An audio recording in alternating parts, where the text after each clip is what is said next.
I think my proudest moment as a comedian was my semi-final in Britain's Got Talent. I did, because like there was stuff happening in Nigeria. There was like stuff, and then there was stuff happening here in the UK, the riots, and then in America with George Floyd, and then there was the lockdown. There was so many things going on, and I wasn't happy with the edit of my Golden Buzzer because it didn't show me like as I truly am, and like I wrote out my set that I wanted to do, and I even designed the set. It was a Nigerian flag, a tattered Nigerian flag, a tattered British flag, and a fist in the middle, and that there was a meaning behind that, and I wanted to do that because I always want to say something with what I'm doing, right? It's important to me.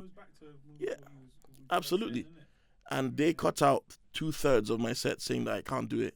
So I wrote a 4-page email to them explaining why it's important that they let me do what I want to do, because I represent these communities and these are the realities and this is my art form. And they said, okay. They gave me a thumbs up. And I did it. And then on Twitter, the thing went viral. I started getting death threats from like right-wingers. My name trended more than Britain's Got Talent. And the thing is, I predicted it. I predicted that I would polarize. I predicted that I would trend. And all this stuff, like I was in newspaper articles. I had paparazzi following me. I had all kinds of things. I had people sending me all kinds of weird emails, calls. Like all this stuff was going on, right? I was walking down the street, traffic was stopping. I saw what it was like to be a super celeb. But at the same time, I'm overdrawn on all my accounts because for months we couldn't work. I spent my savings. I've got a wife and 2 kids. I'm severely depressed, right? Going through all this stuff. And I remember while this was happening, a lot of my friends that I've known for years did not check on me. Now, I don't hold it against them. They probably had their issues too. Right, but nobody really had time. Everybody just thought, oh yeah, he's doing well, he's on TV. It's like when you're doing well, everyone probably thinks, oh, he's all right. He's probably doing fine. He's on television. It's interesting you say that, because when my stuff started going viral and I get to go to these events, brokest I've ever been, bruv. Because again, you can't really work. You can't work. You've got a tour on sale. Yep. And it's a very lonely place. And then I remember, it's good that we're actually here because I've never actually said this. But I remember when people that I saw every day didn't check how I was or whatever, you gave me your number. And I called you and we spoke for an hour and 45 minutes. Yeah, man. And you at the high of you're still at the high of your fame, but you didn't have to do that. Because like while there's been mutual respect, we didn't go out together. We didn't really know each other like that. We knew each other, but we didn't know each other. But you had time to talk to me as another black man in this when I was at my weakest. You spent an hour and 45 minutes on the phone to me and you gave me advice and all this stuff when so many men I know who didn't even have the same level of fame that you have did not have time, but you took the time and spoke to me and you supported me. So I want to say thank you, man. Come on, bruv. Listen, at the end of the day, like, that was a dark time, bro. It was horrible. Sorry to hear that, man. Yeah, like, because like, at the time, with all that happening, I've been looking after an orphanage since I was 17. My mother built it. So I've been in charge of it since I was 17. And just before the semi-finals happened, they got flooded and destroyed. Oh, man. So that, I had all of that going on, plus my responsibility. I was under a lot of pressure. I mean, I built it back now, but at the time, you have to understand it was... And, it's weird because, in media, we always see black men beefing each other. That's what sells. Fuck this. You never hear anyone saying thank you. People, and you're someone that you have been attacked a lot. I'm not going to name names, but a lot of insects because they're like, oh, when this person gets me, I know the things you do behind the scenes to help, but when it's not necessarily your brand necessarily to go out there and put out what you do, people make assumptions. Oh, yeah, of course. But like a lot of those people would not have spent the time that you did.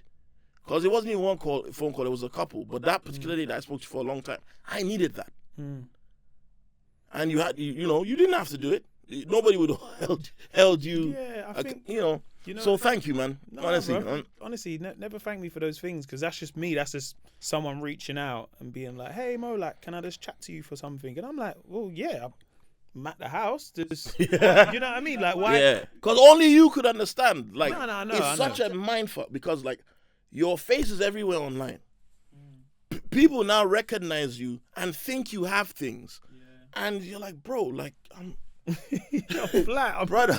I'm on empty. You know what I mean? You know there was. You ever been so broke? Where like I remember one time, this was before COVID, I was so broke there. I was living with brethren and that, and like I remember we were looking for money, and then I opened one jacket and £40 fell down. Yeah. The way I danced, there was no music in the room, but me and him did the same dance. That's how the poverty was in our ears, bro. So like it was that level of desperation at the time, because there's nothing worse than being publicly recognizable and broke, and not being able to work. Bro, it's like one of the.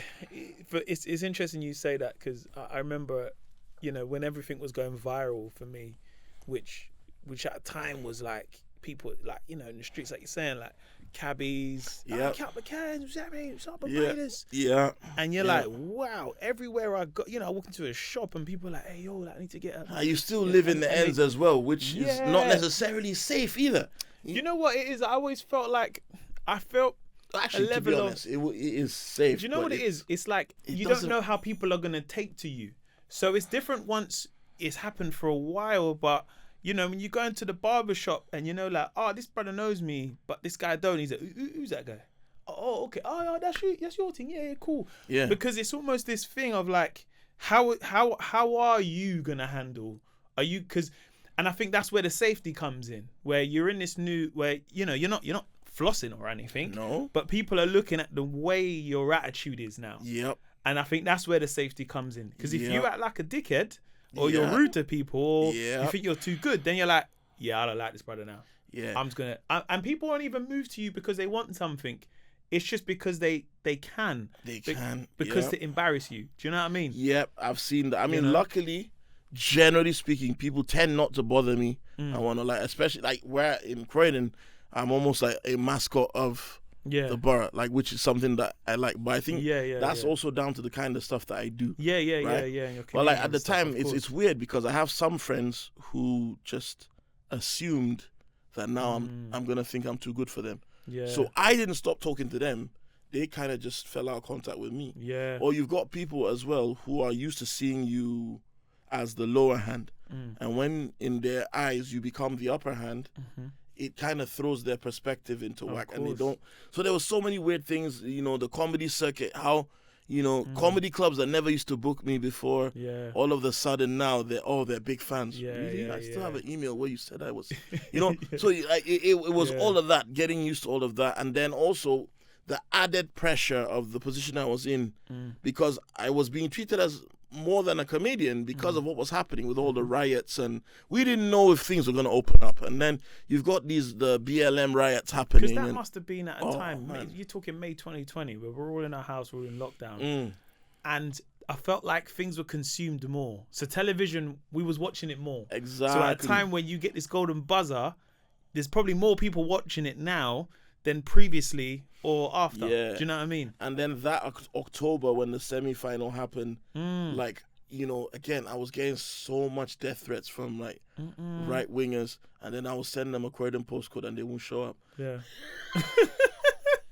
But like, but like, you know, I was getting there was so much, like, you know, all my social media is just like hundreds of comments from people I don't know.